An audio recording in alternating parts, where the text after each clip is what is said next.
udumo kuNkulunkulu kweliphezulu nokuthula emhlabeni kubantu abathokozelwa nguye uJesu Kristu inkosi. uJesu Kristu inkosi. uJesu Kristu inkosi. uJesu Kristu inkosi. uJesu Kristu uyinkosi. uJesu Kristu inkosi. Siyambonga uNkulunkulu kakhulu sihlanganisile ngalendlela kule ndawo yasembolweni.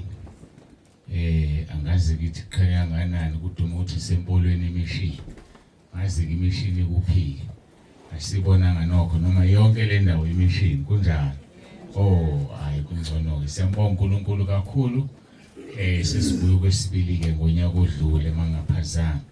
Sasikhona kwakunyaka odlule. Nyaka odlule sasikhona kubaba umfundisi uMbeje ngale phansi. Siyambonga uNkulunkulu kakhulu nokuthi ukhona phakathi kwethu. Siyabonga baba siyahlonipheka kakhulu. Angibingeleleke abefundisi bonke abakhona ubaba nabefundisikazi no mama befundisi umphathi ohlelo obaba umama intombi neinsizwa uSunday school neinsizwa lapha ke ezishayela ikeyboard. Siyambonga kakhulu uNkulunkulu ngani nonke enikhona. Umkhuleko wami ukuthi ningabuyeli emuva ningakutholanga lokho uNkulunkulu afisa nikuthola. Ngenzelwe phansi ke mic yami ngizozama angikujwayele ukukhuluma ngibambe imic ngijwayele ukuthi ngisebenzise izandla zami zombili kodwa ke ngibophekile ke namhlanje ivele yangenzela phansi. Siyabonga kakhulu ngibingelele ngokuthobeka umndeni waMkhabela. Siyabonga baba uMkhabela siyabonga kakhulu. uNkulunkulu akubusise umkhulu umqhele wakhe ezulwini. Ungasuki-ke endleleni ezulwini ngoba ukubiza nje abantwana bakaNkulunkulu bezodla izwi kuyisibusiso esikhulu ezulwini. Ngamanye amagama-ke indaba isisele kuwena. Sokufana no bandensizwa le uStefan bezomkhanda ngamatshe uthi wabona izulu livulekile. Livulekile ke likuvulekele baba. Sekuwena uzowuziba umnyango ongangeni kuwona. Wona usuvulekile. Siyambonga kuNkulunkulu kakhulu.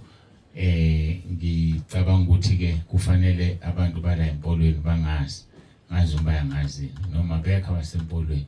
Cela ukubaphakamisa izandla abantu abawumsinsi wokuzimilela la. Ngibabona. Hey bahlezi ngaphandle. Awuyindaba nihlale ngaphandle. Nifike late. Nifike late. Ngesizulu kuthiwa elisuka mva likholwa izagile. Nokho ke kodwa kho sagile sonthola. Ngaphandle kwezwi likaNkulunkulu isizulu nje leso siyabonga kakhulu ukuthi nikhona. Usuthi kuyaphoqa ukuthi ngichaze ubusho ukuthi ala ngaphakathi kugcwele ibandla. Basuke emabranchini amaningi ngiyabonga kakhulu ukuthi nifikile nonke empolweni nizoba kanye nathi nisithwale ngomkhuleko sengisho abasebranchini. Kumnandi kabi ukuthi uma uhambile ukuthi uma uqalaza ubona abantu basile ngoba uyazi ukuthi balalele ngendlebe eyodwa ngenye indlebe abakuzwa balalela uNkulunkulu ngoba bayakhuleka. Ngaphandle kwemkhuleko yenu asilutho. Siyanibonga kakhulu ukuthi nikwazi ukusikhulekela kuze kufike la sikhona. Uba kuNzibande ke usuke Richards Bay senimbonile umama uNzibande ngabizwa ke inkosi ngonyaka ka2010. Ngilele ebusuku kwafika izwi elathi ngakhele ibandla lami. Ngatshelwa ke izinto eziwu4 yokuqala kwathi ungagijimisa igama ungagijimisa imali ngegama lami mina Jesu. Kusukela lapho ke angaze ngigijimisa imali futhi lacacisa lathi ungenze njengoba kwenza abanye abefundisi begijimisa imali ngegama lami. Ngawuqala umsebenzi ngo2011 ngabuza ke igama lebandla wanginikeza ke ilolele libhaliwe la lisemavesini liseBhayibhelini. Amagama amabandla amaningi kasaqanjwa ngesingisi. Mina ngiyabonga ngoba nginikezwe igama lebandla elikhona kuzo zonke izilimi ezineBhayibheli. So kusho ukuthi ke likhona nje noma ikuphi nomvula isiGreek noma umvula isiChina noma umvulana igama lebandla uzolifika nje likhona. Ilokho ke ngikubonga yonke kodwa abantu bakithi abaningi ngithi mangilisho kuthiwa yini naphatha indaba ngamaNazaretha akulutho-ke nabo bayibandla likaNkulunkulu. uNkulunkulu oyowenza umsebenzi kugcineni ngendlela yakhe, thina singeni lapho asihlulelani masisemhlabeni, sonke singaba kaJehova. Akunjalo, uJesu Kristu wasithenga sonke siphambanweni. uJesu Kristu inkosi. uJesu Kristu inkosi. Sizolijwayela-ke leli gama, ngizolokhu ngilisho nje ngithi uJesu Kristu inkosi makuqhubeka inkonzo, ngoba uNkulunkulu isikhiya asinikeze sona, isikhali akasinikeze sona. Uzothola ukuthi sihlezi la khona abahlaseli abathunywe uSathane, ngeke ubabone bayafana nje nathi kodwa bayasebenza, ba-operate. So-ke masithi uJesu Kristu inkosi-ke bayashayeka, liyashisa leli gama. Kwase kuthi-ke ngo-2020 wasethi uNkulunkulu-ke angivule igroup ka-WhatsApp la ngishumayela khona zonke iy'nsuku. Bekufanele uzibuze uma ungekho kule group ukuthi kwenziwa yini wena ungabibikho, abanye bekhona masebeze bafika ku-10,300. Kusuke kusho ukuthi ikhona into ekhona. Ikhona into ekhona. Uzosala-ke wena ongekho, uzwile ubaba uMkhabelesho ethi wafakwa unkosikazi wakhe. Kuyafakwana nje egroupini, ungene ulalela izwi, asikujoyinise ibandla. Hayi. Njengoba ngimlana nje ngiqedile kade ngithe igama lebandla leli, akuphinde ngizomshumayela, angishumayela ibandla. Ngoba uWhatsApp wethu ugcwele izwe lonke. uNkulunkulu usibusisile sinama branches awu-30. Bese kuzothi uYouTube lo phambi kwami-ke sifaka inkonzo ku-YouTube isemhlabeni wonke.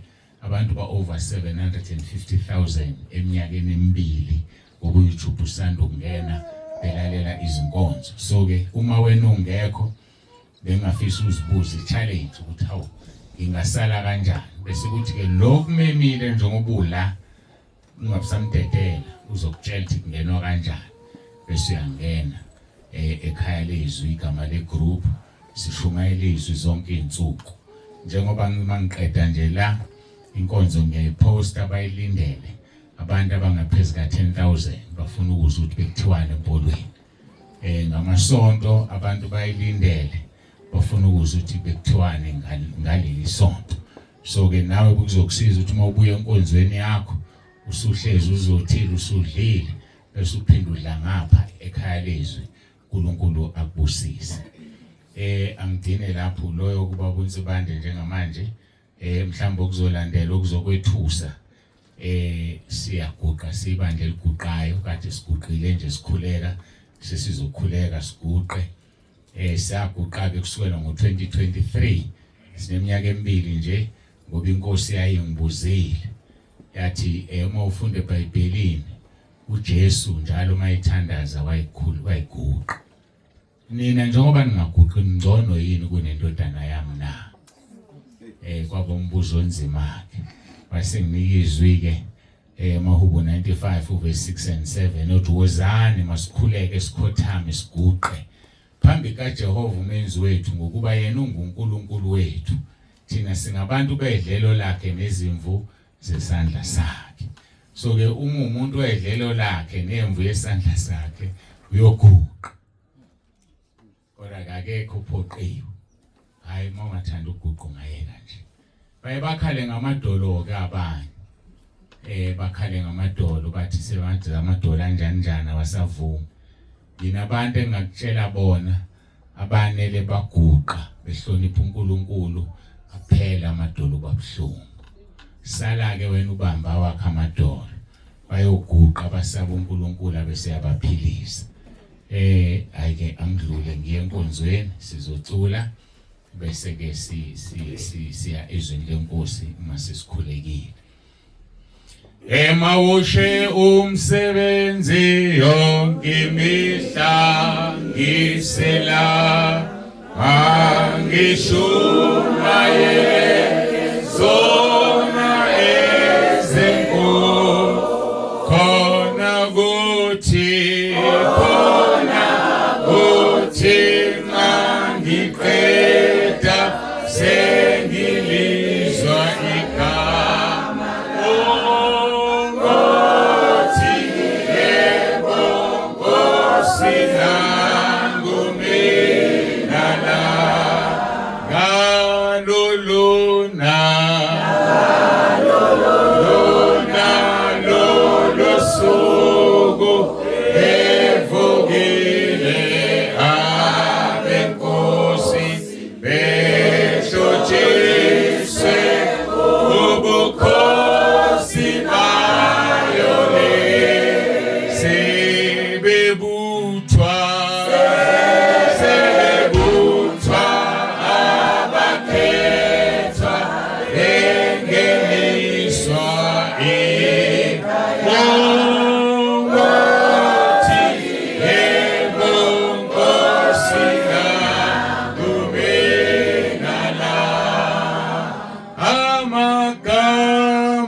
babongcwele babolungileyo uNkulunkulu nomusa uNkulunkulu nesihawu siyathandaza egameni lendodana yothando lwakho inkosi yethu Jesu Kristu ophilayo. Siyabonga Nkosi ukuthi usihlanganisile ngalendlela udumo lonke lungo lwakho lokufanele izikhathi zingakabi bikho namanje kuze kube phakade. Ngiyacela Nkosi uthulise imoya uthulise inhliziyo. Ngiyathandaza Nkosi ukuba nelanga abahlezi ngaphandle bangalizwa kodwa bezwe izwi lakho. Ngiyacela uNkulunkulu wami ungenelele ushilo kwiHubo 121 wathi wena uyoba umthunzi womuntu ilanga lingamshise mina. Ngicela ulenzeke izwi lakho Nkosi iqhubeke inkonzo izifinyelele esiphethweni ilanga bangazange balinake bangalizwa wena ube umthunzi wabo. Khuluma ke Nkosi ngezwi lakho siyakumema moyo ongcwele hlala phakathi kwethu khulume nebandla lakho elakhiwe amabandla amahlela ahlukeneyo kodwa ekugcineni siyazi ukuthi alikho ihlelo eliyongena ezulwini ngoba igama lebandla lingena ezulwini kodwa kungena umuntu ohlanzwe ngegazi lika Jesu. Kwangathi silona loyo lapho esebandleni lakhe ngaphila impilo engcwele ngoba ngaphandle kobungcwele asikwazi ukungena ekhaya ezulwini. Sininikela kuwena ke lenkonzo nami ngihlale phansi ngilalele usebenzise lo mzimba moyo ongcwele ukhulume phakathi kwethu ngoba sizile kumuntu asizile izindongeni zaleli khaya noma etendeni kodwa size kuwe Nkosi Jesu kuba sizwizwe eliphila eliphuma emlonyeni wakho. Athi uPetro Nkosi singayapi uma sisuka kuwena ngoba amazonke okuphila kuwena. Sizocela lawo mazwi ke kulesi sikhathi sisekhona kuleli tende. Busisa kube yilona loyo ufikile ngiqalekisa imoya amademoni amadevil worshippers namasatanist awanasabelo phezulu kwaleli tende. Awanasabelo ngaphakathi ngifafaza igazi lakho Nkosi Jesu phezulu kwetende nangaphakathi. Nakuyo yonke le ndawo yasempolweni imishini ngiqalekisa wonke amademoni wathumela esihogweni ngegunya engilinikeziwe. kuMateyu 18:18 wathi konke engikubophe emhlabeni kuyaboshwa ezulwini nengikhulule emhlabeni kuyakhululwa ezulwini. Ngibophe yonke imoya phezulu kwempolweni imishini. Ngibophe yonke amandla esitha ukuba Nkosi ahamba esihogweni abantu bakukhonze ngobungcwele bakukhonze Nkosi ngendlela wena ofisa ngayo. Busisa le ndawo busise nabaholi bayo le ndawo kakhulu abezenkola befundisi noma bengekho siyazi ukuthi uNkulunkulu onomusa abanye babazalwane babo bakhona. Babusise uNkulunkulu wethu ibandla nebandla elikhona kule ndawo ligcwaliswe ngamandla kaMoya oNgcwele. USathana aphuma khishwa kanasabelo. uJesu Kristu inkosi. uJesu Kristu inkosi. uJesu Kristu inkosi. Amen. Uyinkosi ephakemeyo Mongeni, mongeni, mongeni. Ngike ngabona imoto idlula la amehlo phela ayawela umfundo ugcwele ephethe abefundisi basemafakatini. Nginendawo ezu4 la 5 abantu abawu5 bangangena la itendeni. Abantu abawu5 abese abantu abawu5 siyaqala ke manje. Ngiyazi bazosithatha esakhe isihlalo ukuthi usohlala ngapha mangisuka reservani leso. Abantu abawu5 mangabe ngaphazami 2 3 zingakulapha eduze kwakho mama. Yenza njalo yabona kuyalunga. Munye angangena lapha kukhona ihlalo ezintathu njengamanje woza khona enye sibona nakho nazi ihlale ezintathu la phambili lesi si-occupayiwe lesiya khona ezintathu ezila ngale kwalokho ke sekugcwele mase kuhlala abathathu ngoba lesi sesisele ke bamthetele nangu baba uyinkosi ephakemeyo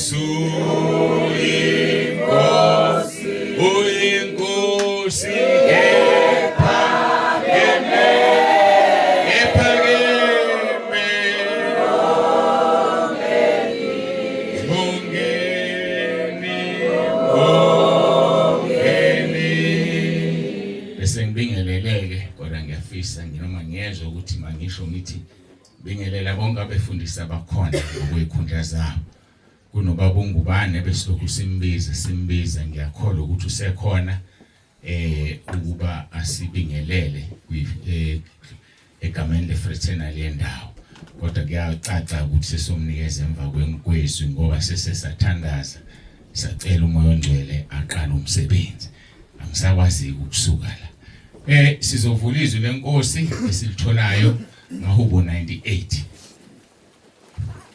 batheke abanikazi bekhaya abasimemile bayabonga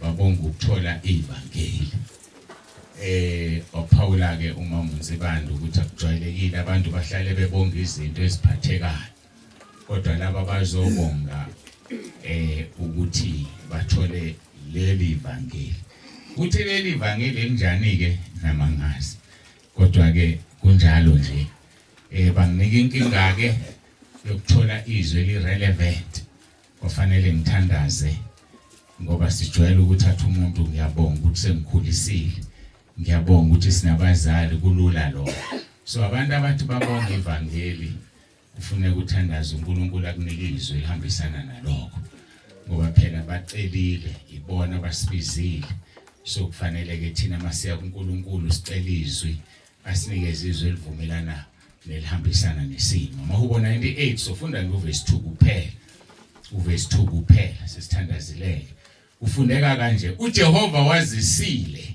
insindiso yakhe ukulunga kwakhe ukwambulile emehlweni abezizwe sigcina khona lapho sizolibukisisa ke leli verse likhuluma ngezinto ezimbili insindiso eyazisiwe mbuzo komkhulu engikholwa ukuthi sothi masiphuma la etendeni ubusuphendulekile ngempela ngiyayazi insindiso la ngoba uzwa abantu akhonza iminyaka qhama esefika kwenye indawo athe ngathola iqiniso bengithi ngiyakholwa so kusho ukuthi khona ukusindiswa ungasindisekile bese bakhona la ufika khona ususindiswa ngempela asimkholwe umoya kaNkulunkulu umoya ongcwele uzosambulela insindiso okwesibili sikuthola kuleli verse ukulunga kwakhe okwambuliwe kwabezizwe so insindiso yazisiwe ukulunga kwambulwa ngoba ukulunga kwethu lithi izwi lenkosi kwemvelo kufana nedwedwe so sidinga ukwambulelwa ukulunga okuyikhona ngaphandle kokusindiswa nokulunga kukaNkulunkulu ngesaba ukuthi ngeke ungene ezulwini ngaphandle nje kokuthi usindiswe uhlukane nesono ungabusabuyela kusona ungalingisi nje ehlanza umhlanzi buyele kuwo ngeke ungene ezulwini ngaphandle kokulunga okuvela ngokukholwa egameni lenkosi yethu Jesu Kristu ngeke futhi umuntu angene ezulwini ingakho ke simbonga uNkulunkulu ngaleli ivangeli elisindisayo ezonweni futhi likwenze ube ngcwele leli ivangeli lingenza ngingabi namahloni nalo. It's a pity ke ukuthi babiziwe abafanele bafakaze abangafakaza. Kubhlungu ke lokho ngoba kusitshela ukuthi abanayo uJesu. Lithi izwi lenkosi onendodana nokufakaza. So mawungenabo ufakazi obviously uJesu akekho. Ningixoleleke uNkulunkulu wangisiza. Jeremiah 48 verse 10 qale kusiya umuntu ogodla inkemba yakhe egazini. Hayi ke mina ngigodle yami. Mawufuna iqiniso uzolithola nje ngoba angisifuni isiqalekiso. Lithi uqale kusiwe ogodla inkemba yakhe egazini. Sinabefundisa amaningi esihamba nabo ngenxa yokugodla inkemba eyizwe egazini. Sisaba ukuthi abazalwane bazohamba bengabe besanikela sisilandela isiqalekiso. So ke uNkulunkulu wangivula amehlo wathi ithubo osukulitholile ubolisebenzisa ngoba ngokubuza mina mawufika kimi ukuthi walisebenzisa yini bese ngikutshela ukuthi walisebenzisa kanjani. So ke sikhuluma la ngokuthi siyambonga uNkulunkulu sinika ivangeli ehlukanisa umuntu nesono. Ivangeli likwenza ube ngcwele. Ivangeli lokwenza ukuthi uma uJesu selanda ibandla uhlwitheke. Ngoba umhlwithi ungcwele. Nawe ke mawufuna ukuhlwithwa ibangcwele. Ngaphandle kobungcwele akekho umuntu oyohlwithwa. So kufanele ke sikwazi lokho. Uma ke sikhuluma ngevangeli elingenamahloni, engingenamahloni nalo, ngikhumbula izwi likaPaul akhuluma ngalo baseRoma chapter 1 verse 16 and 17. Ethi ngokuba nginamahloni ngevangeli ngokuba lengamandla kaNkulunkulu kube insindiso kulona loyo kholwayo. Kumjuda kuqala nakumGreki. UmGreki ke umela abezizwe. Leli ivangeli lingamandla. Uma ulinambithe kahle sho njalo maHebheru chapter 6 uqala ku verse 4. Lithi uma ulinambithisise kahle walizwizwe wezwa amandla ezwelizayo. Bese uhlehlele emuva kukancane ukuthi uphinde uvuswe. Lingamandla ke kaNkulunkulu ivangeli. Liyamangalisa uthola umuntu la empolweni ukhulekela umuntu esegola vela sinde. Ngoba kuthini isisindisayo ivangeli elingamandla. uJesu Kristu wasifela esiphambanweni osindisayo nophilisayo. So likwenza ungabe namahloni ngoba leli ivangeli ahlanganiswa nalutho. Ahlanganiswa namanzi, ahlanganiswa namafutha.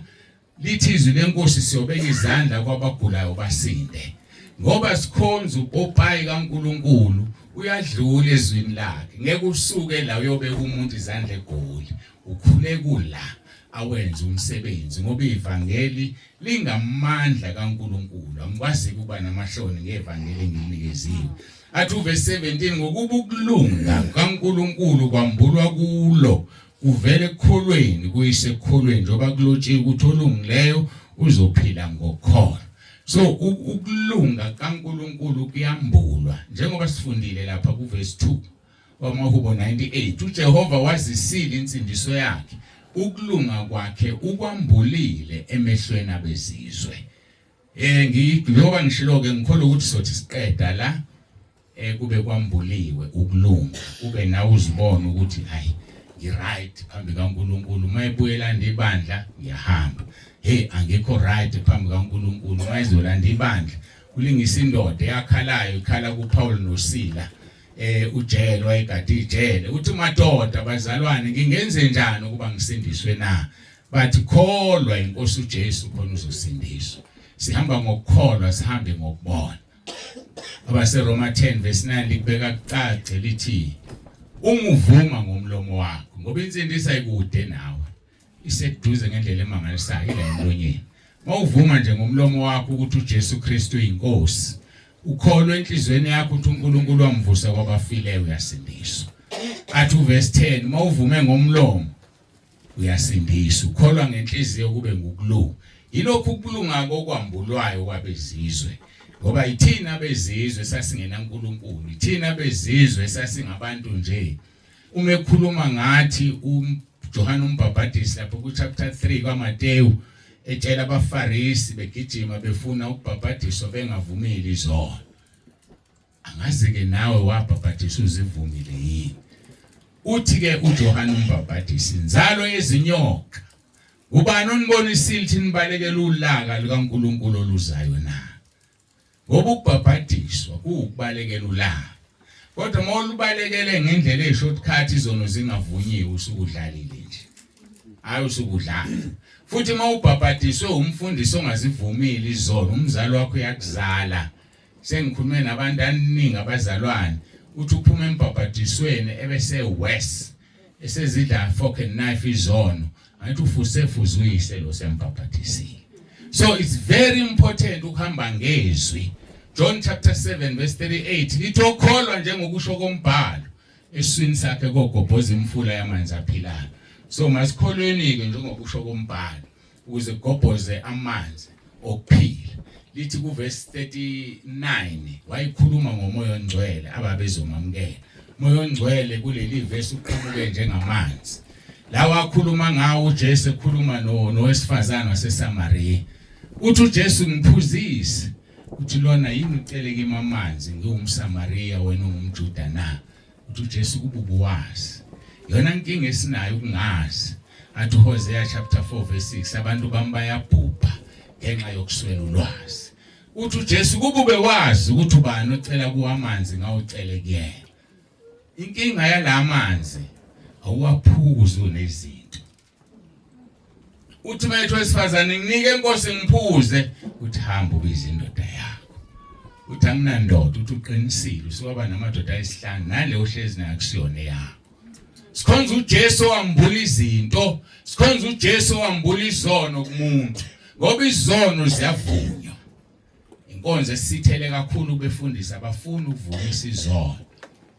Angisoli ke nokho ngoba nabo abazivumi ngoba abazivumisi ngoba abazivumanga. Izono bafowethu ziyavunywa. uPaul wavuma izono kuJesu. Abantu abayazi leyo nto icashile. Uthi uPaul ngambona ngofunda lapha kwizenzo chapter 22. Uthi ngambona ngisethempelini. Wafika kibo wathi ngisazokuthuma. Ngikuthuma uhambe uyosebenza kwabezizwe. Waqala uPaul ovuma izono wathi Nkosi bayangazi ukuthi bengibabamba ngibashaya ngibahudulele etilongweni. Bayangazi nangesikhathi kula uStefani inceku yakho ngangiphethe impahla zabo. Ubani ungathi akusikhona ukuvuma izono lo. Uma efika lapha yaphansi kwesihlahla ebheka phezulu uthi Zakewu Zakewu yehle emthini. Ehlu Zakewu lithi iBhayibheli wathi mayifika endlini yokuqala usukuma uZakewu. Wathi uma ngimaphuthile umuntu into ngibuyisa iphindwe kanye. Ubani ongathi akusikhona ukuvuma izono. Isho uJesu uyivumisile izono. Abantu abafuna ukuvuma izono ngoba baphuphutheke uSathane. Aphinda aqhubeka uZakewu athi ngizothatha ingcebo yami 50% ngikunikeza abantu. Mawufunda uEfesu chapter 4 verse 28 lithoka debe ngabeseba kodwa asebenze ngezandla zakhe aphe abampofu. Ngoba isono sokweba you will only be forgiven uma usuqala ukupha abampofu ngoba njengoba untshontsha nje wenza uthile wampofu umtshontshele.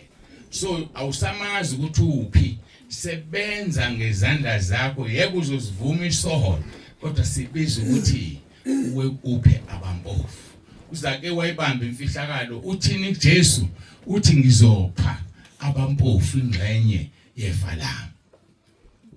Ukuvuma izono lokho hayi ungahlehla uyofika kuJoshua wavumisa izono. Hlehla uya kuJobe uthi uNkulunkulu bangani bakaJobe hambani kuJobe niphathe inkunzi noma inkunzi ezu7 noma ingabe ezu7 ngisakhumbula. Niye kuye ngizovuma ubuso bakhe nginixolele isono senu. Siyasivuma isono ngaphandle kokuvunywa kwezono. Uthini uJohane uMbhaphathisi uthi nzalo yenyoka ubani onibonisile ukubalekela ulaka lukaNkulunkulu oluzayo. uJesu Kristu inkosi. uJesu Kristu inkosi. uJesu Kristu inkosi. Ngokuba ukulunga kaNkulunkulu kwambulwa kulo ivangeli kuvela ekukholweni kuyise ekukholweni njengoba kulotshiwe ukuthi olungileyo uzophila ngokukholwa. So olungileyo uphila ngokukholwa kanti nothanda ukwenza umthetho uzophila ngomthetho ahlulelwe ngomthetho. Umthetho ke wahlula abanikazi bawo abantwana bakwaIsrayeli. Asikwazi ke emthethweni siphile evangelini lomusa.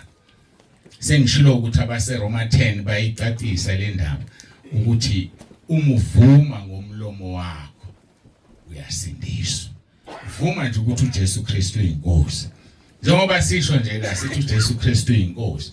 Yazi mangehla manje uJesu abuye azolanda ibandla ngeke kusale noyedwa la oshilo lokho engikushilo wathi uJesu Kristu uyinkosi. Kodwa ongashongo uzosala ngoba lithi mawuvuma ngomlomo wakho uyasindiswa. So sizolokhu sisindiswa nje la etendeni. Othandayo kodwa ongathanda uzoyeka. Mawufuna uku-understanda kahle le ndaba shona kuFilip chapter 2 uverse 9 kuya ku11 lithi uNkulunkulu umnika uJesu igama eliphezulu kwamagama onke. Ezulwini mawulibiza aguqa amadolo. Emhlabeni mawulibiza aguqa nangaphansi komhlaba. Athi uverse 11 izilimi zonke zivume zithi uJesu Kristu inkosi. uJesu Kristu inkosi. uJesu Kristu inkosi. Bese kuba inkazimulo kuNkulunkulu Baba. So njengoba sibiza nje sithi indodana yakhe inkosi ubaba ezulwini yajabula. And mangabe ngehla manje uJesu ahluthi ibandla ngeke kusale noyedwa ushilo. Bayobonakala ngombani abangafuni ukuthi uJesu Kristu inkosi. Ngingazike ukuthi kubona uyini mayingeyona inkosi. Ngakho ke uma sikholwa ukuthi uNkulunkulu wamvusa uJesu kwabafileyo kuba ukulunga. Udinga ukukholwa ngenhliziyo usuthole ukulunga. Ubaba wabakholwayo Abraham sizwa izinto eziningi ezikhulunywayo ngaye. Kodwa waba ubaba wabakholwayo ngoba wakholwa ukukhuluma izwi engamboni umnikazi wezwi. Waphinde wakholwa inkosikazi yakhe isidlulelwe isikhathi sokukhulelwa naye neminyaka u99 mayethi uNkulunkulu ngalesi sikhathi uSara uzobe senomntwana. Wakholwa. So sidinga ukukholwa sihamba ngokukholwa ngoba ukukholwa kunguqiniseka ngezinto ezingabonwayo. Kuyiqiniso ngezinto ezithenjwayo. Ukukholwa lokho uHebrew chapter 11 verse 1. Athi verse 6 ngaphandle kokukholwa akukho kumthokozisa uNkulunkulu. Ngoba ufuna ukuthi ozayo kuyakholwa ukuthi ukhona nokuthi ungumvuzi walabo abambonayo. Labo abamfunayo. So mawumfuna uzomthola. Asimfunene senokuthola simbize seseduze. Ungathi kusumtholile bese uhlehlela emuva ngoba asihlehlele emuva. Mawuhlehlele emuva uHebrew 10 verse 26 and 27 ngiyasaba ngoba uthi kubekwe umlilo wamaphikankani. Loyo osevuma izono zakhe wabuyela kuzo uyiphikankani uhlalela umlilo ozoqeda amaphikankani. So asibe sevangelini elinjani elihlukanisa umuntu nesono. Izaga 28 verse 13 lithi ofihla iziphambeko zakhe ngeke aphumelele kodwa ozivumayo azishiye uzothola umusa. So isono sizivuma sisishiye and umusa utholakala ngokusishiyile. So awutholakala usavuma isono. Hamba nje usivume kodwa mawusuqala usishiye uhlukana naso uthola umusa. Ngoba ngomusa isho njalo ngoba seFirst chapter 2 ngomusa nisindisiwe ngokukholwa.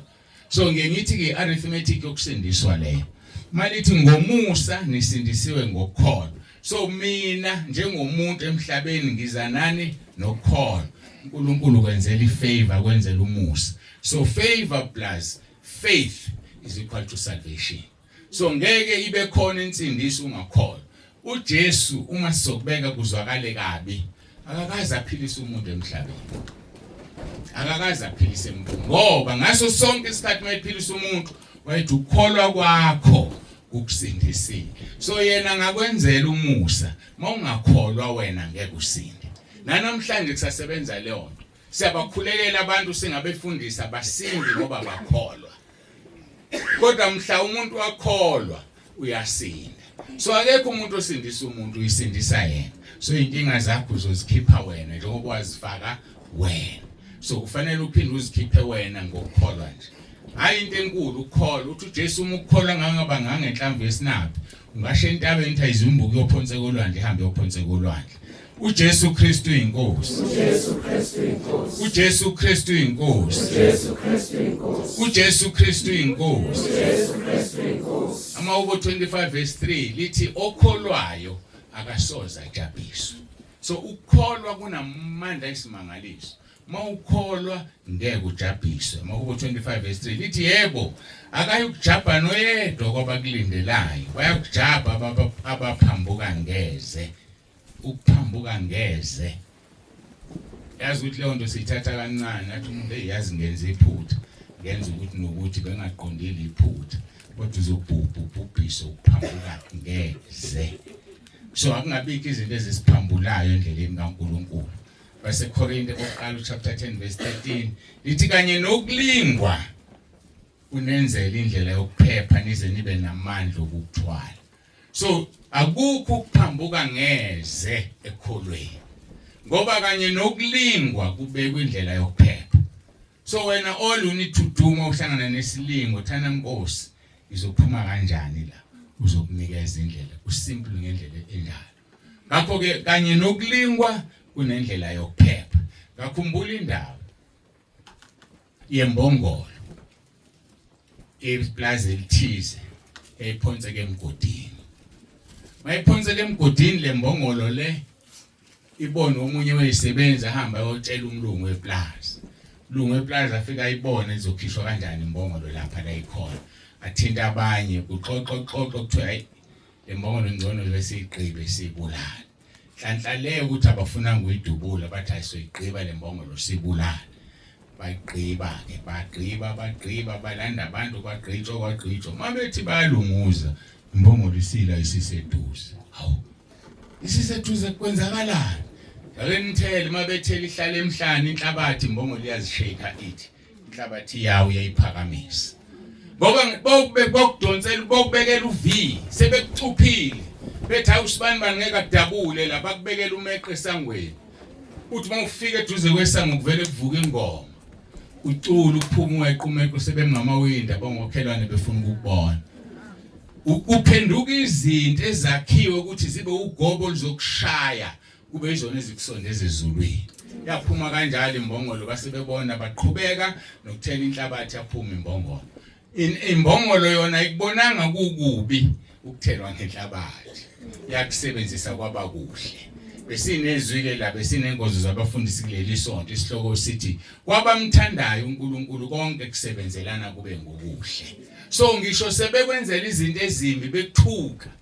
Uthi uJesu ujabulani inthokozo bomqhele wenu omkhulu ezulwini. So ikhole ngalifunda iBhayibheli liyakhala ngithukiwe mina hayibo uthi uJesu asithokoze ngoba sinomqhele ezulwini. So ziyashintsha izinto ezimbi zikuthathe zikusondeze kuNkulunkulu. Phethwe indlala izokusondeza kuNkulunkulu. Ngoba mhlawumbe ubungamthembi uNkulunkulu. Khona lento esiyenzayo which is very very wrong. Esho uJeremiah 17:5 athi uqale kusiya umuntu othemba kubantu. Umuntu owenza ingalo yakhe noma owenza inyama ibe ingalo. Asiyeke ukuthemba abantu. Uqale kusiya. Mhlawumbe izinto ezikubhedela kangaka nje ngoba kunomuntu omthembile. Lithi izwi leNkosi thanda umakhelwane wakho njengoba uzithanda wena. Abantu siyabathanda asibathembi. Ngamthembi umuntu. Ukuze ingabikho into ezokwenza umuntu uyazi wangiphoxa ngikuthembe kangaka. Ngitheke mina lapha kwefundisa engathi lo muntu angazathi ubungithembelani ngoba iBhayibheli lithi ungangithembi. Ubungithembelani ngempela. And basiphoxa abantu esibathembile ngoba si wrong ungamthembi umuntu umthande. Ngoba lokho kwenza ukuthi umlindele ukuthi umuntu uzokuphoxa bese ungaphoxeki ngoba ubungamthembanga. Sithembe bani thina uNkulunkulu. Senza izwi. Yazi ukuthi izwi make wenza izwi uqedile uzophumelela. Sihlulwa ukwenza izwi inkinga yethu ilele lapho. Bengisathi ke kanye nokulingwa uNkulunkulu senzela indlela yokuphepha. Ingakho ke konke ukuphambuka kuyize akuna excuse. Ingakho abantu abaphambuke ngephutha begcwele isihogweni. Ngoba kanye nokulingwa ikhona indlela yokuphepha. Lithi ke izwi leNkosi amadoda amadala lapha kuThithu chapter 2:2. Madoda amadala mawabe ngazithibayo self control. Ukuze ungangeni uzithola ukwenza iphutha. Funda ukuzithiba mawuyindoda endala. Uzothe, uqonde, uphile ekholweni nasothandweni nasekubekezeleni. indoda ephumelelayo iyabekezela, indoda ephumelelayo iyaqonda. Akuyona yonke imishado emnandi, kodwa wena mawulapha kuthi bahalela abantu ukuthi izomuhle lo mshado, kanti ubiza ukubekezela, ubiza ikhathi ezinzima. Uthothi mhlambe ngesinye isikhathi umama akalali ngale umcamela uba manzi inyembezi ekhuluma nenkosi ngomshado wakhe ukhulekela. Wagcina nini wena ukhulekela umshado wakho? Wagcina nini ukuletha uNkulunkulu? Lithi izwi lenkosi icelo zethu lapha kwabaseThesalonike, icelo zethu mazazi uNkulunkulu ngokukhuleka nangokunxusa, ukubekezela kwethu kwaziwa abantu. Uyazi njengomntwana kaNkulunkulu khona abantu abahalela ukuba wena, khona abantu abafisa ukuba wena bakubuka lapha kude, kanti nawe unenkinga zakho kodwa ukuthi awutsheli umuntu, utshela umnikazi ozokunqobela inkinga. Alifuneki ikhole lambe likhuluma ngeenkinga zakho, ngoba uzothi ngelinye ilanga usufika ezulwini ukhonjiswa iqeqebana labantu, uyabona laba abantu babe ezulwini ngenxa yokucomplaina kwakho, bakhubeka baphume ekholweni. So musukhomplayina kumuntu, asiye emadolweni kuNkulunkulu sitshele uNkulunkulu inkinga zethu. Inkinga yakho uyitshela ukuthi ngisawureporta kumuntu omkhulu kunawe inkinga. Thina sibonakala ukuthi siyabekezela phambi kwabantu, ngoba kunomuntu awazi wena othi mayithandaza athi inkosi ngifuna ufana nobani. Ngesikhathi usuwele esonweni usumphoxile uthi kanti ukukholwa kukho, makuwena osibani bani ukukholwa kukho. So ezethu inkinga sizisa uNkulunkulu ngomkhuleko nangokunxusa. Abantu mabasazi ukuthi siyabekezela, abantu mabasazi ukuthi singabaphathi beimfihlakalo kaNkulunkulu nezikhonzi zikaJesu Kristu. Asikhonze omunye umuntu, asimhlanganisi nezinto, kodwa sikhonze uJesu ophilayo, uJesu owafa emva kwensuku ezintathu wavuka, wabuye ephethe ihluthulelo zokufa nezehayidesi. Kusho ukuthini uphethe ihluthulelo? Uthi lapho kuJohn 14:6, ngiyindlela neqiniso nokuphila, akekho namunye oya kuBaba ngaphandle kwami. Sengithi ke mina uyindlela eyiqiniso nokuphila, kodwa khona oyedwa ozesihogweni ngaphandle kwakhe, kube ikhezi la kuyena. So uzovela kuvulela ungena vale, ebe indlela neqiniso kusakubaba, ngoba walidelela iqiniso lishunyayela. So asilibambisisi iqiniso. Uthi niyakulazi iqiniso, John chapter 8, niyakulazi iqiniso neqiniso liyakunkhulula. Uma indodana imkhulula umuntu uba ngokhululekile impela. Yini singayi endodaneni kaNkulunkulu Baba khona izosikhulula sibe ngabakhululekileyo. Siyahamba emhlabeni siqelazekile, sizogqilazwa uSathane. uSathane olazi kahle izulu uqoshiwe. Thina safuna ukuya kulona izulu, sifuna ukuphazanyiswa umuntu osuke ezulwini. Hayi bazalwana, ke sizihloleni sizibuke.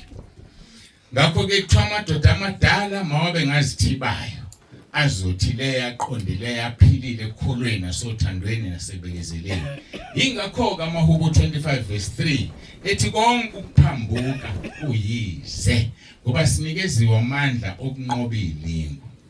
Awunakuzithethelela ngesono senzile, ngoba phela ukwazi ukuthi uthakwe kwenzeka iphutha. Alikho iphutha, ngoba noma bewenza iphutha mistake lokugcinisa esihogweni uma ungalivumeli lophutha. uJesu Kristu inkosi, uJesu Kristu inkosi, uJesu Kristu inkosi, uJesu Kristu inkosi, uJesu Kristu inkosi, uJesu Kristu inkosi. Mhlawumbe enye into esiphazamisayo, as-understand ukuthi kwenzeka kanjani udlisono. Umuntu uzithola esesesonweni. Ningibekezelele, ngumfundisi ophiwa ukufundisa, angiphiwanga ukushumayela nokwahla ngenyuka. Kodwa ke ngiyambonga uNkulunkulu ngalokho, ngoba inqabile lenkonzo emabandleni ethu, inqabe ngendlela emangalisayo indaba yokufunda. Ngifuna ukunifundisa isono, siqala kanjani, senzeka kanjani, vula indlebe ulalele.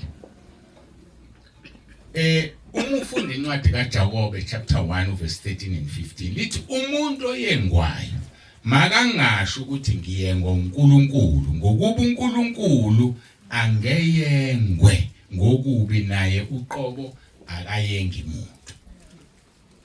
Masike saqala sa understand leyo.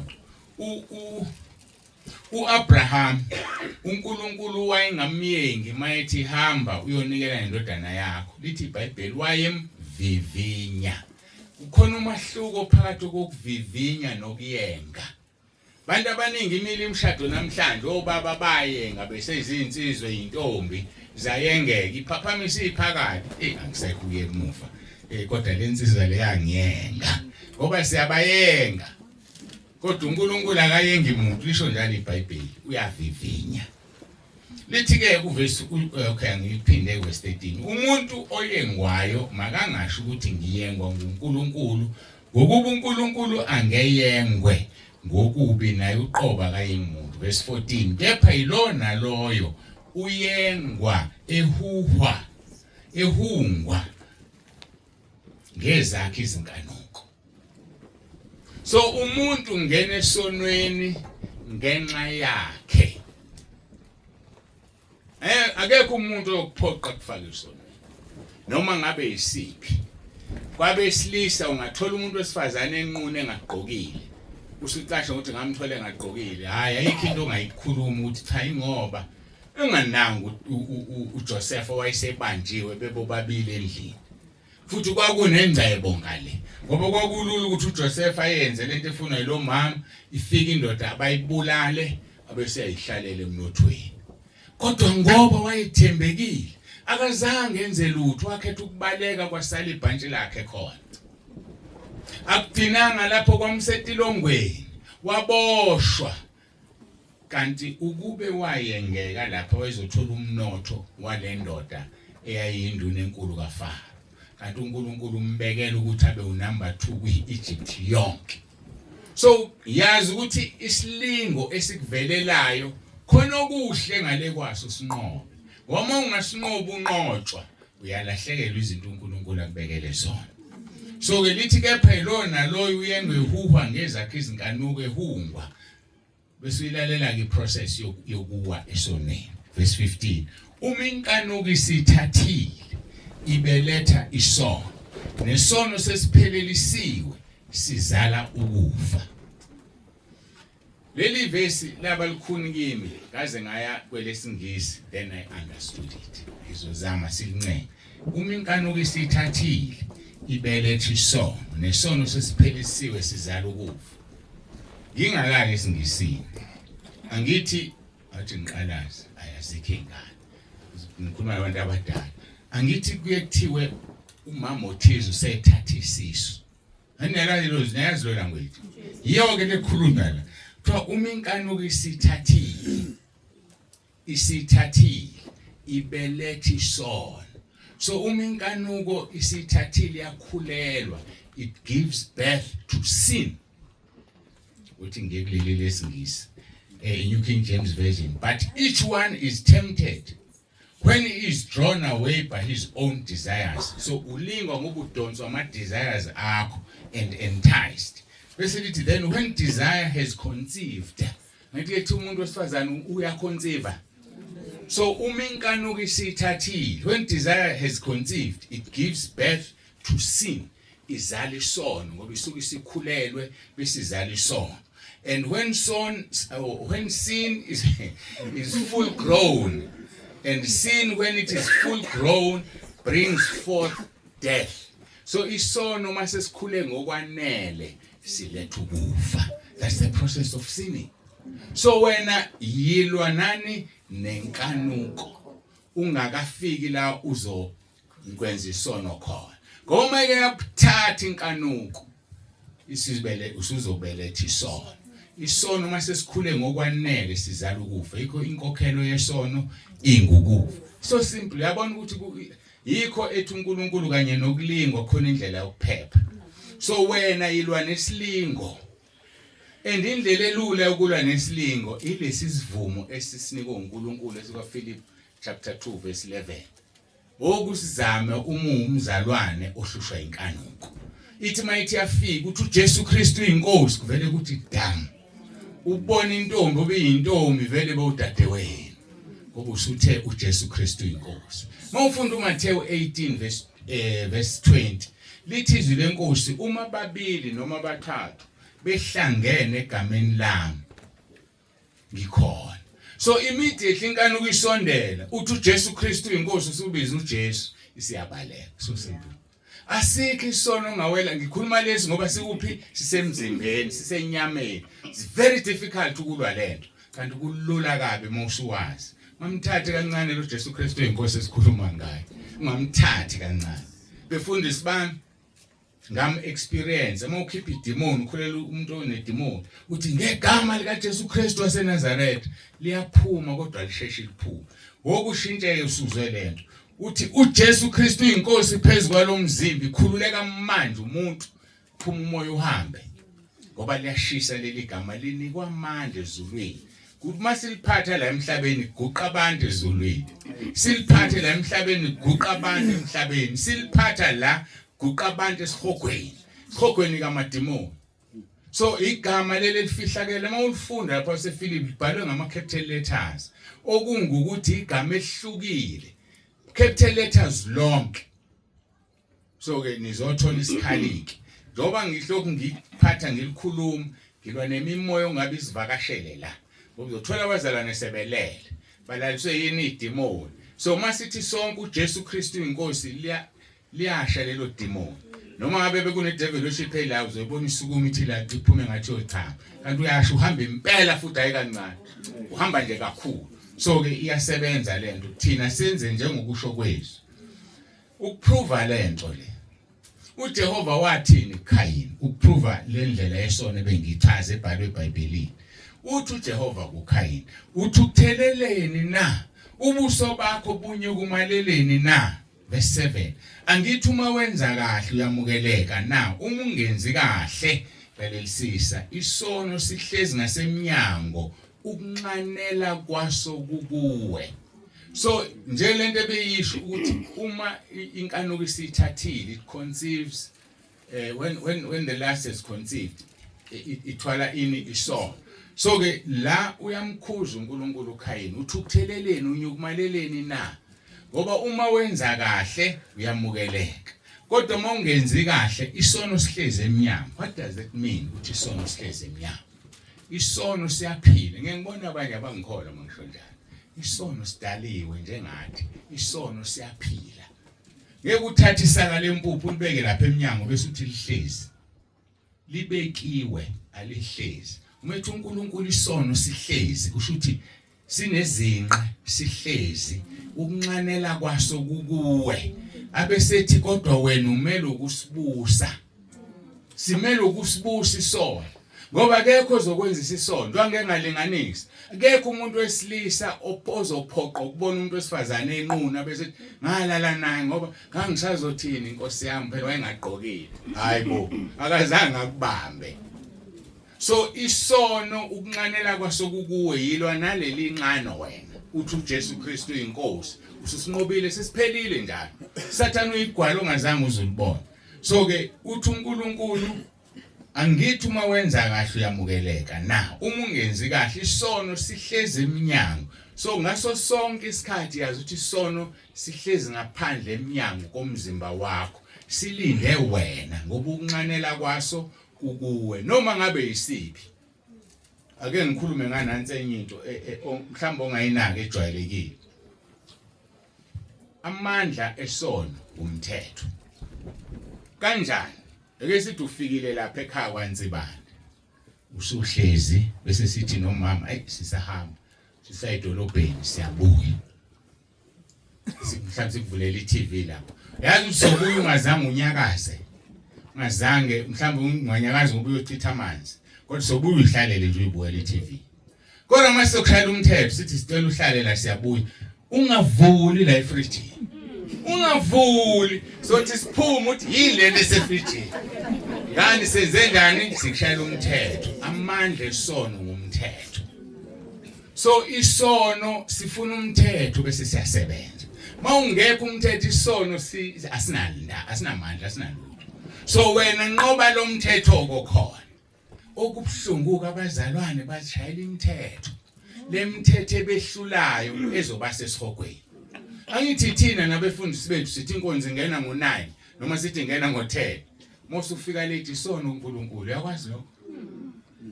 Kodwa wena ushaya umthetho. kodwa uzinika amandla nakho kubhlungu khona amabandla noma umuntu nje singela umzalwane athi njalo mina ngolesihlanu ngizozela ukudla usuzibulele ngoba khona uLesihlanu ozokhohlwa uthi usuqala hawu kambe Friday namhlanje bekufanele ngingadli usuwonile isona usuzithatha kancane wena kanti isona sokukhipha ezulwini asingazishayeli imithetho ezosehlula ngilapho la ngikhona imithetho mihle hayi imithetho wrong washayela ingane yakho 6 o'clock ngaphakathi bisifika ngo5:06 ilate sengaba wena lo usushalaza ungayithethisi yona enhlizweni lithi awungafa ubaba namhlanje ngangena ngo5:00 umthetho unika isono amandla so asiyeke kuzishayela imithetho engacacile athi umuntu mina njalo nje ngelanga lokuthi ngiyazile nabafundisi engibaziye athi angimi enkonzweni ngidlile ngidla mase ngiphuma enkonzweni uma ufike la abazukunika khona ukudla uthi uyakunqaba bakucele ngendlela ukuthi ubonda ukwazi ukunqaba uma phela ususho ukuthi cha ngidle ngoba mina ngiyafast ekseni lithi iBhayibheli uma usutshela umuntu usuphumile fasting so inhloso kaSathane nje whether udlile ngoba usukhulumile wathi ufastile usuphumile kwaphela vele ke bangaka abantu ohlala batshela uthi hayi sisemthandazweni thina ebandleni hayi thina siku21 ebandleni usuphumile lithi iBhayibheli musumtshela omunye umuntu okungenani makuukuthi khona ufuna kumtshela laba ababili engizokutshela bona number 1 unelungelo lokutshela umfundisi wakho umfundisi ngicela ungithandazise isemthandazweni because of 1 2 3 akukhiphi lokho ngoba uphethwe phela kumoya lithi iBhayibheli kufanele sibatshele sikhulume nabo basithandazele owesibili ufuna kumtshela upartner wakho ake sithi ubaba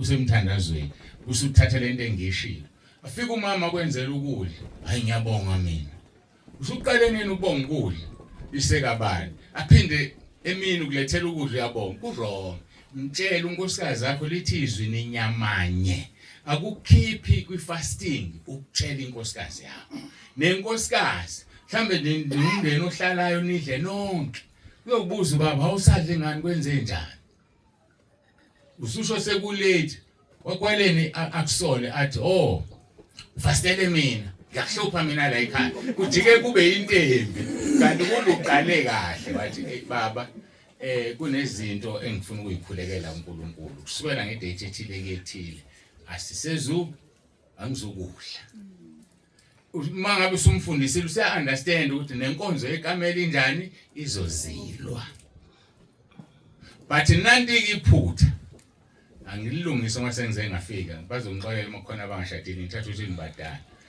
uSathane wenze nje ivele indoda ikufune la mawufastile so iBhayibheli baseKorinto bokuqala chapter 7 verse 5 lithi nibe nesithuba lokukhuleka nibuye ninikezana ithuba ukuze uSathane angayitholi indawo akusona isona uthi ukwi-fasting bese uyathandaza Nkosi nangu baba wekhaya akakhona usiyayifuna inkonzo ngicela ukuthi ngimnikeze that is not a sin iBhayibheli yasho verse 5 1 Corinthians chapter 7 so kufuna into efunakala ukuthi ubuze sikutshele ngoba zonke impendulo zikule ncwadi lesishalazelayo sifundelwa abefundisi kuphela ngesonto lalintulo ekhaya lifunda iBhayibheli kanti lona lokusiza likwenza ukwazi ngisho ukuhlola umoya ngoba namhla ubaba wakho umfundisi wakhe esephumile endleleni ngiyosizo wena babunze banda engathi lokho usukwenza uyaphambuka baba awungani na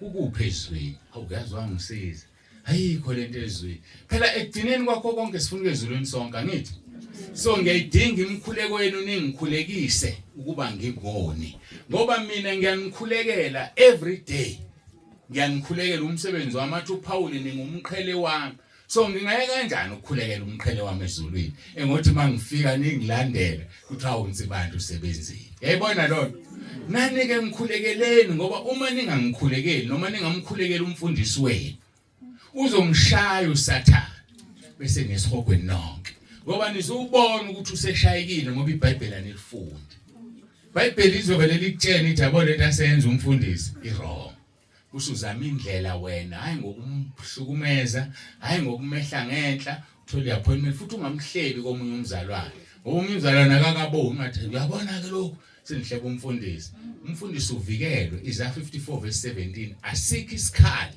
esilolelwe yena esiyophumelela nolimo lumvukela luzohlulela uzothuza nento esile right akushaya uNkulunkulu akushayela ukuthi uhlebe inceke yakhe sikhonza uNkulunkulu ovusayo uthi ngichazele uma ngila ngibekwe uNkulunkulu uma sengona uNkulunkulu ngeke avela ngisuse ngoba kuzolimala ibandla elikholelwa kulento engiphethe uzoba nendlela yokungisusa ibandla lingalimali so uma wena usuqala umkhuluma kabi umfundisi usuyamsusa uyamlimaza awulimazi yena ulimaza uNkulunkulu okuyena abebengakabona bangakholelwa mina abakholelwa kuyena so thina okwethu mawungibona ngiseceleni ngidonsele eceleni uthandaze futhi ngoba thina abefundisi siyahlupha sizithwele uzothi uyangitshela ngithi ibandla likabani leli kanti ibandla la phuma uhambe angizotshela wena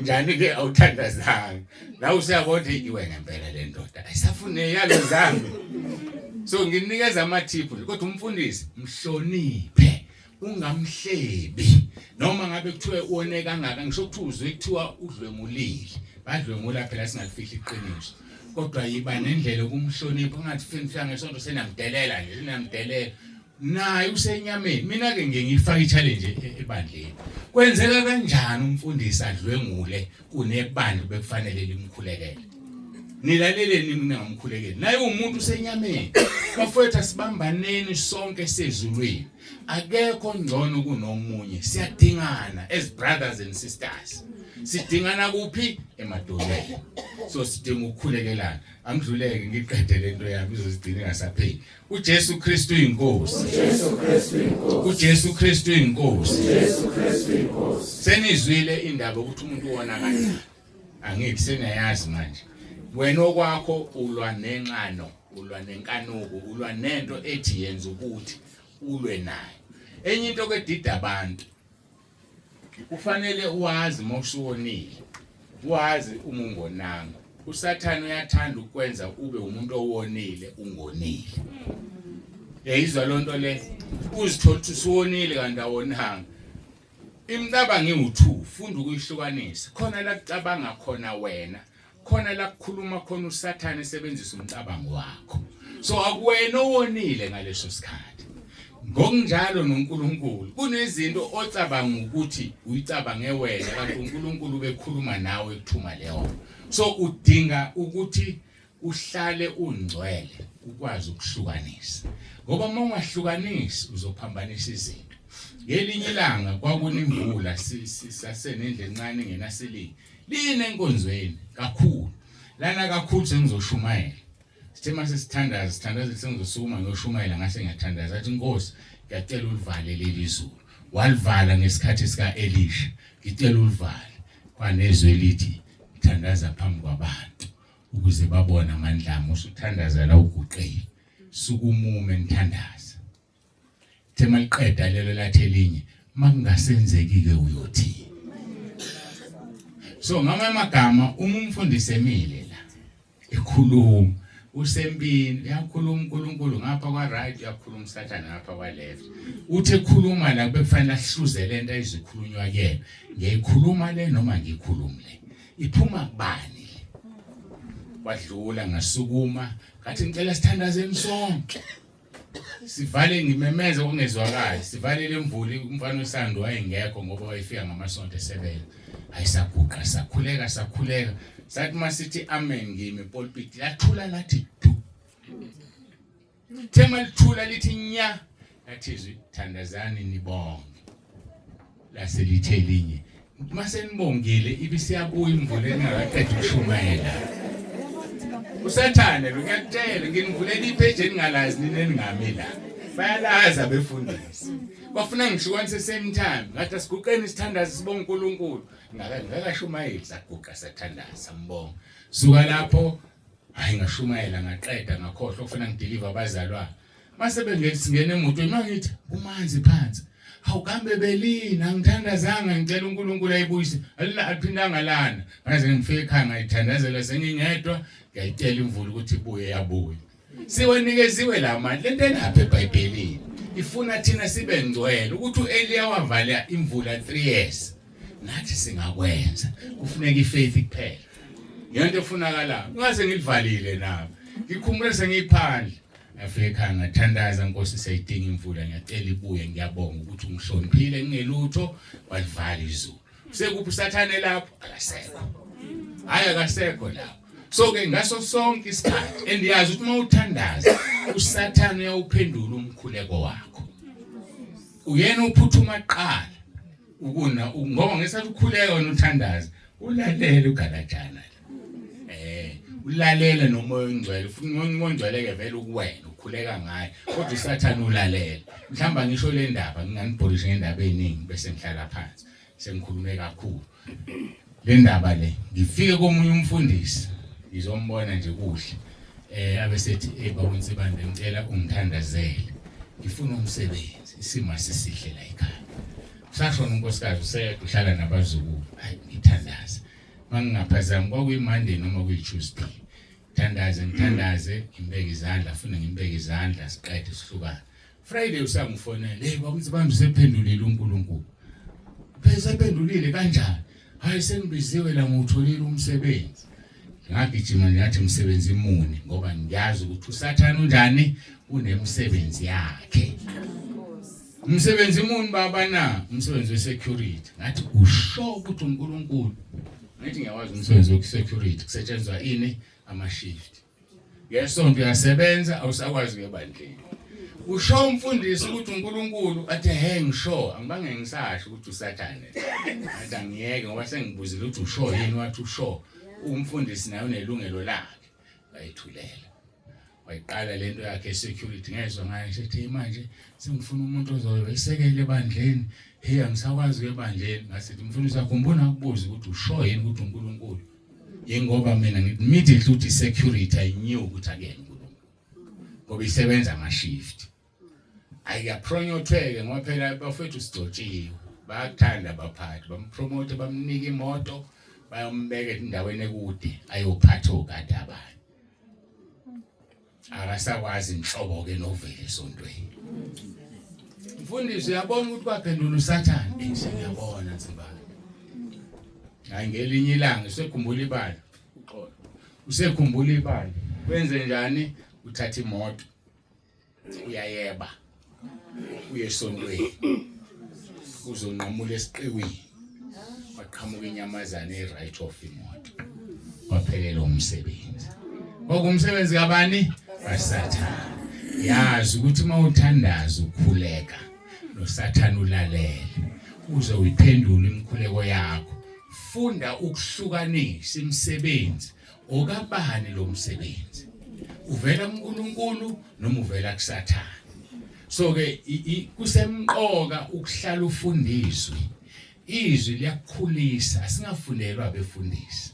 ngcono ohlupha umfundisi baba la angilizwa lelizwi lithini kodwa wena unjani ulifundile lokho kwafundelwa ngesonto nje ukuthi kuthiwani uhlale nosonga izandla lithi uthi uJesu okholwa njengokusho kombhalo uzozwa nini ukuthi umbhalo uthini mawuzolokhu utshela umfundisi ukuthi umbhalo uthini uzokwazi ukumbona mayesefaka okwakho ukulunga ongasekho ezweni lenkosi so asibe ngabazalwane abaqinile siyazi khona manje siphuma enkingeni ukuthi abantu bathe uJesu yabuya sasho sathi uthe uJesu naye akalwazi usuku nilwazi kanjani nini ayithi nayibona lonto abaningi balimela abazalwane ngokungalifundiswi ngokukholelwa kumuntu yebo simele nje abefundisi kuba izibonela kodwa nisulandela mina yebo ngiyazi uPaul uthini uthi ngilandeleni ngoba ngilandela uKristu which is good kodwa ngilandele uqaphile ulifundiswe ngokwakho ngoba lizokusheshela likuvezela ukuthi uNsibanda usesukile umuntu umoya wokuhlukanisa siwuthola ngezwe uthola ngezinto eziwuthuma yokuhlukanisa mawungalifundiswa ngekwazi ukuhlukanisa mawungenayo umoya ongcwele ngekwazi ukuhlukanisa manje lithi iBhayibheli umoya ongcwele uyasifundisa bese usikhumbuza lokho inkosi uJesu ekukhulumile. Ake ngibuze umbuzo, uma ungakazi uye la eThawini la eduze eMaritzburg, awukaze uye. Uma uthola omunye umuntu ekhuluma ngeThawini ungasho awuyazi ngiyakhumbula. Ngiyakhumbula into ongakazi uye kuyo. So ngamanye amagama masenzele umoya ongcwele umsebenzi olula. Silifunde iBhayibheli. Okwakho uzokukhumbuza athi uyambona mayisenze nje uNsibande. Ngathi uyazi ezwini lami mina ngithe ngathi uphambanisa lona manje. Uzokwazi uzokutshela kanjani ukuthi uphambanisizwe uvela ungalazi. So isiza umoya ongcwele akwazi ukukusiza. Umoya ongcwele uthi uJesu umsizi wethu. So uma ungamvumeli ukuthi akusize uzokusiza kanjani ngoba ufuna ukufunda. So uyasifundisa kodwa bese sikhumbuza. Awukwazi ukukhumbuza umuntu into angayazi. Umkhumbuza ayaziyo neyake yathi shazi emehlweni akhe. So ke uNkulunkulu abesesebenza kalula nawe noma ngawe. Siyambonga uNkulunkulu kakhulu ke besikhuluma ngokwambulwa kwevangeli. Ngikholwa ukuthi lambuliwe ngendlela mhlawumbe obungayazi nobungayijwayele. Ngezinto ezincane lezi ezingayinakile. Akwavele kwafika leyo kugcina. Le engengithi mawufika ezulwini uyohlulelwa ngayo. Bangaka abantu abathema bemenywa bathi ngiyeza. Cela baphamisi zakhe. Abathema bemenywa kule nkonzo bathi ngiyeza. Aweke besasho. Namba ngiyababona emuva. Ngicela ukunifundisa ukuthi izwi lithini. Lithi izwi ubothi inkosi mayivuma ngiphila ngiyeza. Ngoba kuba ufikanga la yalinganisa wosuyafa. Yokuqala ozoyibuza ezulwini ukuphila ngisezulwini usho uthene emhlabeni ngithe ngiya enkonzweni ngomgqibelo usenkonzweni la cha shona isihogweni zonke izizono nje sisazokwenzana suwonile uqedile so funda ukuthi ungathi emndenini wakho ngizonibona ntambama ngoba ungahle ungafiki uvinjwe isono sokuthi uqhamba amanga wathi ngizonibona thana mayenkosi ivume ngigcina ngizonibona ntambama Endave kumnandi ukusho njalo ngoba mawungasenzekanga nabo bayasho yazushilo usho besebikela sijaha kabe ekubikelweni ubesebikelwa bathi inkosi mayivuka kanti into oyijwayele ngoba uyazikhava so lezi zona ezincane singazinakile nasemabandleni esingatshelwa ngazo hayi ngoba nabo benephutha mabengambulelekile abambulelekile but lezi zinto ezincane izona ezokukhipha ungangena ezulwini qaphela ulimi lwakho ukuthi uthini ngasiphi isikhathi ukhulumayo ungathembisi into ongezuyifeza sikhulisa ingane mayikhana thula ngizokuthengela uswidi thina ungayithengelanga bangaka abantu abayisihobhe ngalezo zona bengayivumanga khona umfundisi owashe esihogweni khona laba abantu abathathwa inkosi uJesu akuthatha ukubonisa isihoga ukubonisa izulu abese kubuyisa emhlabeni athamba otshela abantu ba uthi lo muntu mayisebhala safika esihogweni noJesu ngabona ngokhololo ukuthi umfundisi ngathi unkosi ufunani umfundisi la wathi uJesu umbuze uthi ngambuza umfundisi wathi umfundisi ngadla u50 womzalwane angibange ngisawuphindisela yini u50 angithi lento kulula ukuthi umuntu awuyazi ungigcwaliselela mnikazi awuthi u10 lapho yabona le mali okuthiwa awuthukuthi uyayitshelela kumele obala ukuthi ngicela ungiphe u10 khona singezukweletayo mayithi awuthi u10 lapho kuyawutshelela izowukhohlwa ngoba unjani ncane bese ngiyosho esihogweni ngishaya 10 usukuphile bonke umngcwele uyofana ifebe neziphingi nabathakathi so lezi zinto ezincane gadula imlwakho kade izinto ozenzayo uzosithatha zisifake esihogweni ngithema ngiqala ngathi umhlwithe engcwele asibe ngcwele ngoba ngeke asihlwithe umhlwitho ongcwele uma singekho ngcwele asiguqe sikhuleke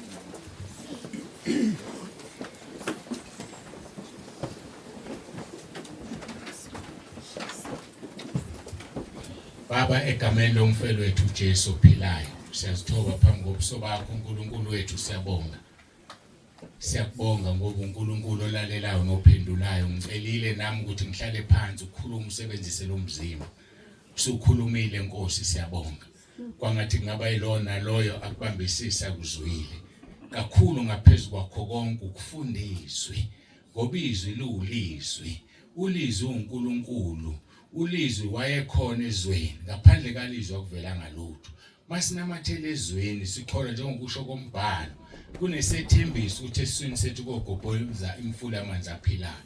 Kwangathi ngaba yilona loyo ahambe nokwazi ukuthi angilifunde iBhayibheli lami ngilijwayele, ngilifunde ngithandazile, engingakuzwa ngikubuze kumholi wami ngoba yena uNkulunkulu umambulele ngandlela thize. Siyabonga kakhulu uNkulunkulu wethu.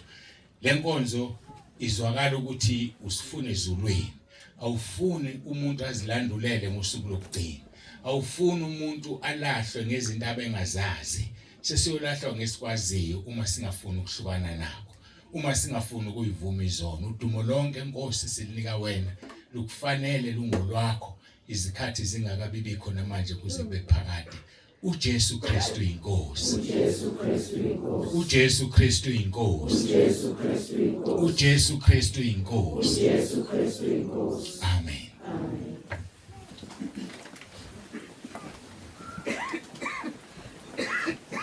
Uma ngiguqile la ngithandaza bese ngithi ngihlala phansi. Inkosi ithi mangahlali phansi nginganikezanga ithuba lokuthi nihambe la ningcwelisiwe. Nihambe la ningcwelisiwe. Ngenza iexample. Mhlawumbe uzothi ufike ekhaya uthola ucingo.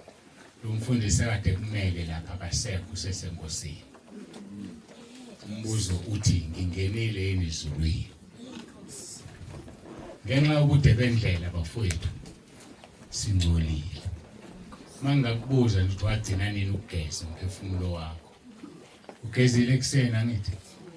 Uzogeza futhi ngaphambi kulala. Wagcina nini ukugeza umphefumulo wakho? Inyama umzimba lo uma ungagezwa for 7 days. Uthi modlule eduze umuntu abamba amakhala ngobunjani uyanuka. Bangakanani abanukayo kuNkulunkulu? Uma uthatha insipho uyogeza eshaweni. Uphuma unuka lensipho obugeza ngayo. Mawugeza ngelaks uphuma unuka kamnandi. Akunjalo? Lithi iBhayibheli siyiphunga elimnandi lika Kristu kuNkulunkulu. So uma ugeza kuNkulunkulu unuka igazi lendodana yakhe. Uma ungagezi unephunga elibi. Alikho igazi elikhavile. So kuthiwa ke anginganidedeli ningagezile. Asigezi ngoba singagezi. Sigeza ngoba singcolile. Ngazo manje ngizwana. Umuntu akagezi ngoba umuntu ohlala engagezi, kodwa ugeza ngoba engcolile. Mawuphuma la, uyihle igravel. Ngane kumgwaqo but ngiyalinganisa. Udlula ibhasi. Ligijima likuthele ngentuli. Awungcolile? Kodwa uzingcolise wena. Kunezononke ezisingcolisayo singazenzanga.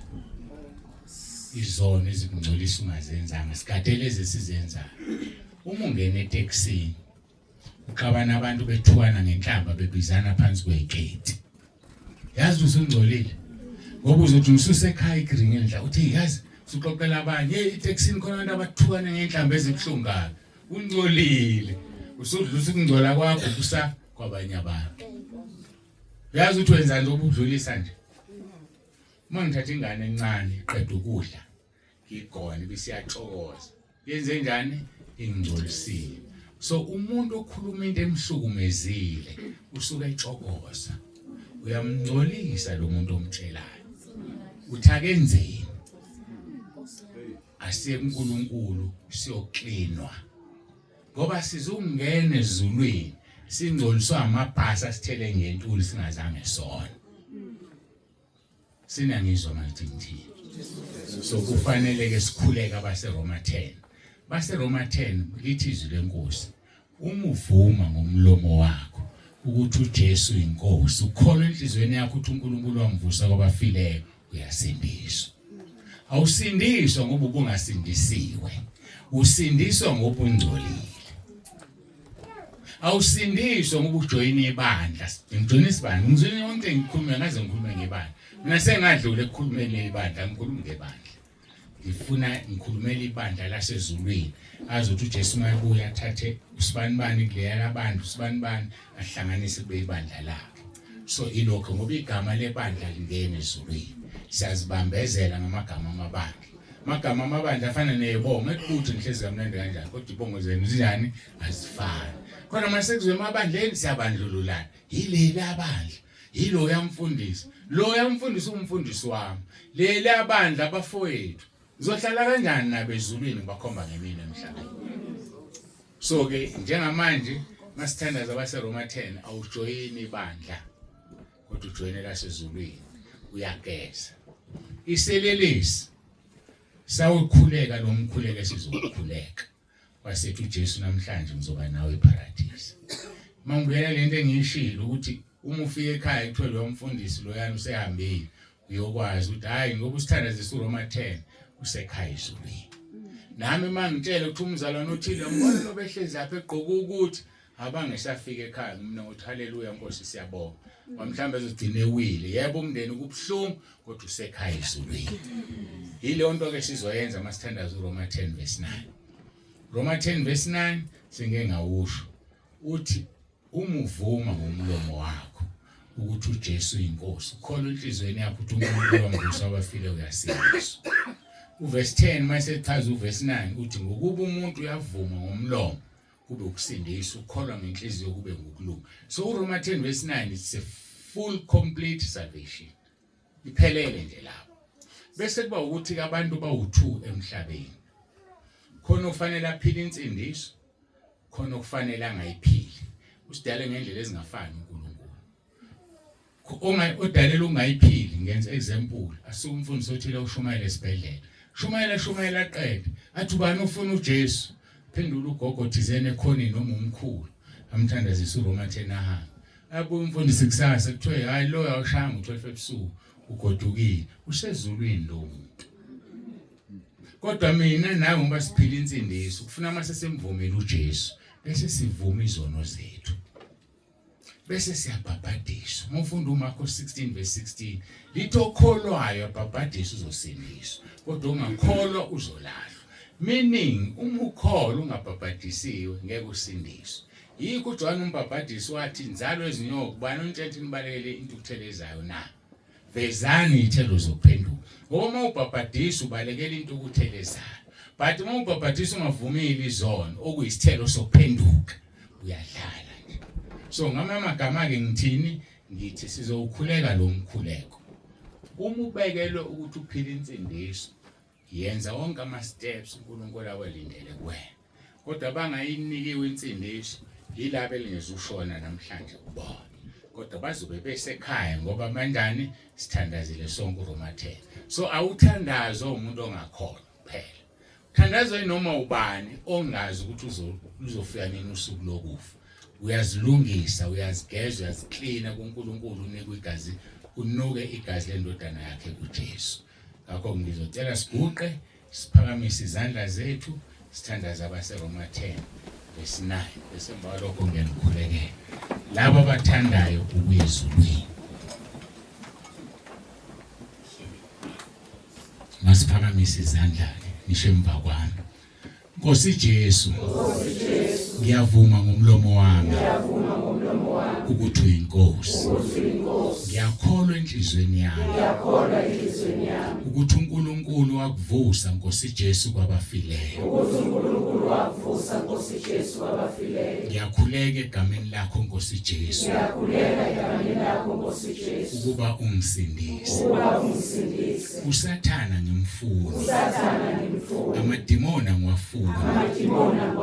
Ngiyacela Nkosi Jesu uphathe impilo yami ungilondoloze uzungivuse ngosuku lokugcina. Ngiyabonga egameni lakho Nkosi Jesu. Amen. Cela ukukhuleka ke sisaphakamisela izandla. Baba egameni lomfowethu uJesu ophilayo siyazithoba Nkosi phambi kobuso bakho. Namba abantwana bakho uNkulunkulu nomusa sesithandazile sonke uRoma 10 verse 9. Ngiyacela ubahlanze ngegazi lakho bangcwelise ubenze bafanele ukuhlwithwa kanye nebandla. Asazi ibandla uzohlwitha nini kodwa sikwaziyo ukuthi silindele ngoba siyazi ukuthi into oyithembisile uyayifeza. Babusiseke Nkosi namba abantwana bakho, ubahlanze ubangcwelise, kube yilona loyo Nkosi angabe sabuyele esonweni sakhe abesenza, kodwa hamba ngabe sabheke emuva azi ukuthi usindisiwe kusukela namhlanje. Nkosi, lapha phakathi kwethu abantu abehlukene abanezikhundla ezihlukene nabakusebenzelayo, babusise Nkosi, ubusise umsebenzi wezandla zabo. Malikhulu ibandla amabandla bawaphethe, akhule kukwazini, akhule uNkulunkulu wami ngoba ushilo ezwini lakho ukuthi abazalwane sibaholayo bawumqhele wethu, basongena ngawe ekhaya ezulwini. Khulekela wonke umfundiso la, ngiyacela Nkosi umbusise nomndeni wakhe, umbabiyele nebandla moyo ngcwele babeke kulona, ukuba Nkosi njalo mayikhuluma khuluma izwi lasezulwini, mayikhuluma bodla umlilo wasezulwini njengoba ushilo wathi wenza ingelosi zibe imimoya, ikhonzi zakho zibe ngamalanga bomlilo, Amahubo 104 verse 4. Ngiyacela ke uNkulunkulu wami nomusa, nemindeni ke khona la ihlukene, abanye bala imindeni yabisele emuva, abanye bala imindeni abayikholwa. Ngiyacela Nkosi ungenelele emndenini yethu engakholwa, ubenze Nkosi bakholwe njengoba ushilo kuJohn chapter 6 verse 44. Wathi Nkosi Jesu akekho oza kuwe ngadonsi ubaba. Siyathandaza Baba Jehova Sebawothi somandla, donsa imindeni yethu, idonsele endodaneni yakho ukuba isindiswe. Siyacela uNkulunkulu wethu, asifuni ukukhuluma njengesicebi esathi thumela uLazaro kunabafowethu nabo beza la. Siyabakhulekela sisesemhlabeni, siyacela uNkulunkulu wethu badonse. Busisake le ndawo yasempolweni. Ngithandazile siqala ngaqalekisa imimoya amademoni, ama-devil worshippers nama-satanists. Ngiyagizelela namanje ngithi wonke umoya ongalungile phezukwale ndawo mawusuke. Busa moyo ngcwele. Abantwana bakhe abakhonzayo bakhonze ngokukhululeka. Amabandla kule ndawo akhonze ngokukhululeka. Nabaholi bawo Nkosi bakhonze balikhuluma iqiniso ukuba abantu balenze. Busisake kube yilona loyo kakhulu isibusiso sicelela lo mndeni okwamkhabela. Ngiyacela Nkosi ukuthi ubaqinise, base umndeni osemncane, basebasha, basize uNkulunkulu wami, usize umama, usize ubaba nabantwana, bahlale kuwe bangasuki, bahlaliswe kwevile linguMaria. Siyacela ngoJesu Kristu inkosi yethu ephilayo. Sibonga ke Nkosi ngakho konke osenzele khona. uJesu Kristu inkosi. uJesu Kristu inkosi. uJesu Kristu inkosi. uJesu Kristu inkosi. uJesu Kristu inkosi. uJesu Kristu inkosi. Amen. Amen.